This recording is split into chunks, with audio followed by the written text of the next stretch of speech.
It's incredibly common for beginner drummers to feel really stiff when playing their beats and fills. Now contrast that with your favorite drummers who are always playing incredibly loose and free on the kit. So the question is, what is the secret to playing loose and free on the kit? Well, we are gonna go over exactly that in this lesson, but first, a pop quiz. Can you tell a difference between how these two drummers are hitting their drums?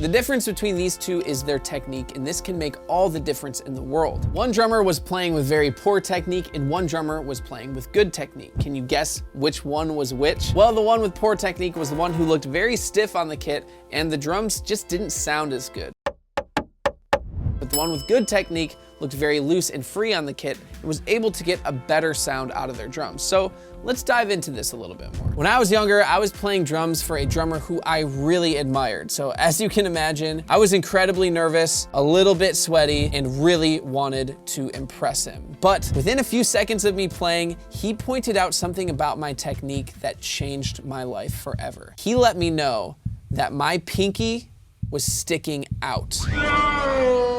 At the time, I didn't quite realize how important this was. I thought, what's the big deal if my pinky is sticking out? It can't make that much of a difference in my drumming, can it? Every word of what you just said was wrong. But eventually, I learned why it was so important, and I'm gonna share that with you in a bit. First, let me teach you how to play looser and get better sounds out of your drum using the Moeller method. The Moeller method is where you hit your drum using a whipping motion with your arm. So your elbow is gonna lead things off, and then when your elbow comes down, your whole arm is going to follow.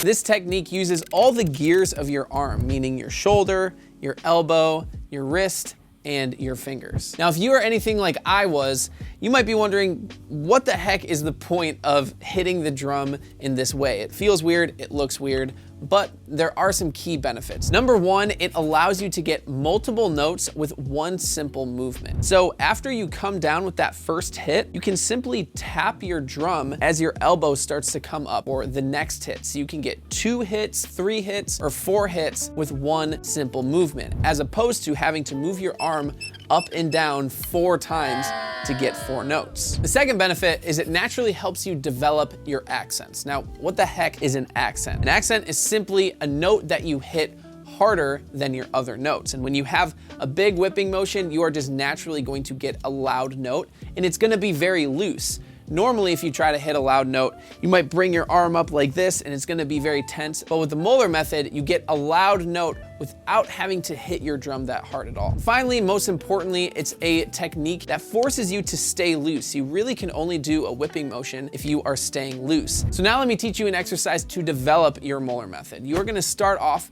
by playing 8 notes on the snare drum. So simply counting 1 and 2 and 3 and 4 and. And what you are gonna do is for the down beats, which means on beats 1, 2, 3, and 4, I want you to do that big whipping motion. Now for the ands of every beat, I want you to have a quieter note on your snare drum as you are setting up for that next big whipping motion. And then you are simply just going to switch your hands. So altogether, it sounds like this.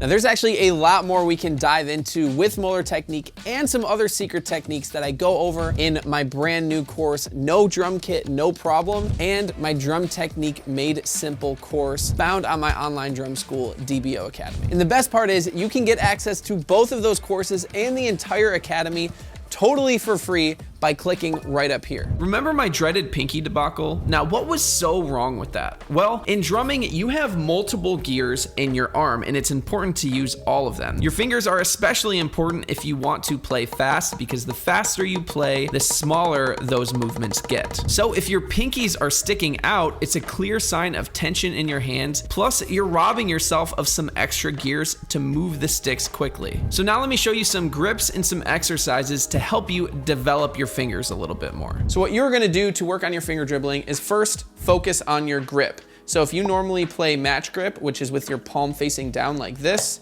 you are going to turn your hand so that your thumb is kind of sticking straight up to the ceiling, right? And then you are going to grip your stick with the thumb and that first knuckle of your pointer finger, and then you're just gonna let your fingers rest on the stick. So this is going to open up some space right here so that you can actually move the stick with your fingers. So you have that space to keep this nice and firm and then just pull your fingers in, moving the stick. So without the stick, the motion simply looks like this, just pulling your fingers in. And then with the stick, you're just gonna focus on playing eighth notes of these like this.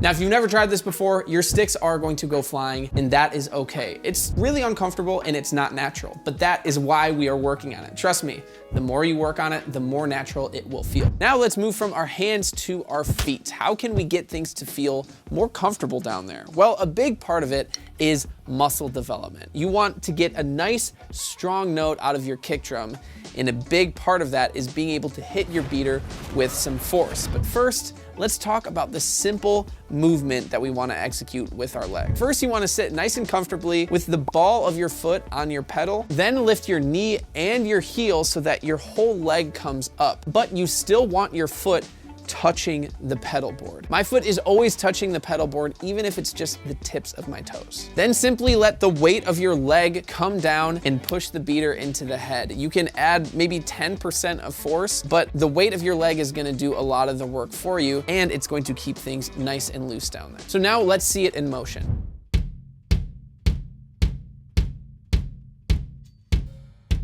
Now, if you're having a hard time executing the proper bass drum technique, well then I've got your back, because we're about to go into Gabe's troubleshooting tips. Heck yeah. Ah! Now, when I first learned how to play drums, I had a bad case of the buzzing beater. Now, what the heck does that mean? Well, it simply means that when the beater hit the head, it vibrated and buzzed against the bass drum head.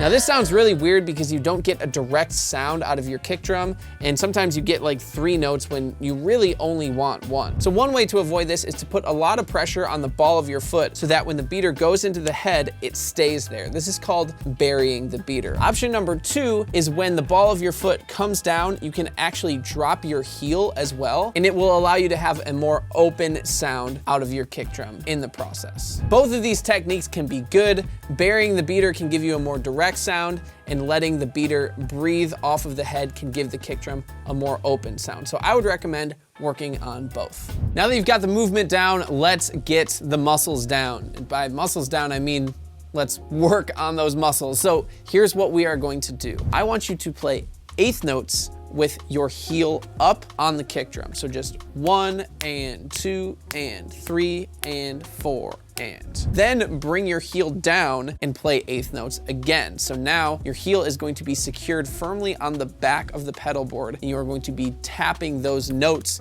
with the front of your foot. The reason that I want you to play heel down is because it helps develop this muscle right here, the tibialis anterior. This is a very important muscle for you that you are gonna want developed, especially as your speed starts to increase over time. Just a reminder, in your everyday kick technique, I want you to play with your heel up. Playing with your heel down is strictly for this exercise to develop the muscle that we mentioned. So let's hear this exercise all together.